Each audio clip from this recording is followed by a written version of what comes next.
Hi. So my name is Kaysi and Gordon from Kaysi Gordon Financial Planning. I just recorded how to create a budget that you will actually use, and I decided to do a part two on that. So we talked about how I like to go on vacations, and so I planned for that.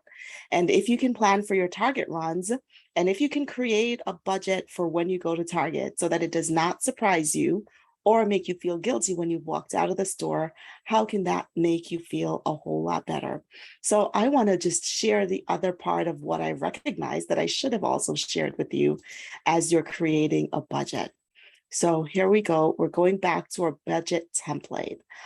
So we started out with, if you looked at the first part of this, we started with how much are you making, right? So when you get to that number, then we know exactly how much money we have. Then we looked at the monthly expenses and making sure to either detail that or get an idea, a pretty good idea of where your money goes. One of the ways that you can do that is by looking through your credit card statements or using an app that tracks how you're actually spending and getting to know where your money is really going. So again, I mentioned that you can either go really, really detailed or pretty high level, but it's up to you to do what works for you. This spreadsheet is pretty detailed. So I have a version of this for myself, so I know where my money is going. And if it changes, because a budget is not do it once and then forget about it, it's about going back to it time and time again to see how am I really doing until I get a pretty good handle on my finances.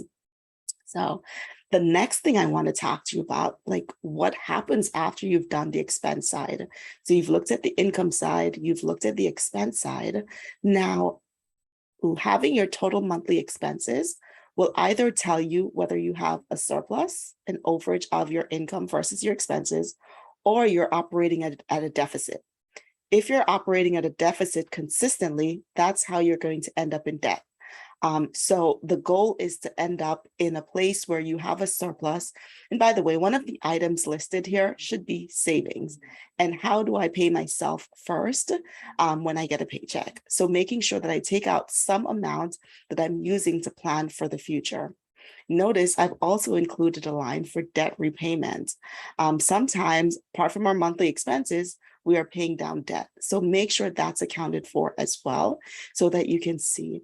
And this spreadsheet, I kind of automatically created it for you, is what does that look like? So this is only on a monthly basis, but now this totals it on a yearly basis. So I can see how much I'm taking home on an annual basis, how much I'm spending on an annual expense rate, and what is my amount that I'm able to save, or it's going to show me how much I'm getting into debt approximately each year. Again, the goal is to have a surplus so that you can not just live for today, but also plan for the future. So my goal is to help you to plan for the future, to enjoy while you're working today, but also planning for the next days and the rainy days that we know that do come. Again, my name is Kaysian Gordon of Kaysi Gordon Financial Planning, and I'm so excited to be sharing with you the knowledge that I have gained over the years and setting the foundations for you so that you can go forward with the fun things that you want to do in your financial life. I know from experience that finance does not just affect our financial lives, but it affects our whole lives. Again, thank you.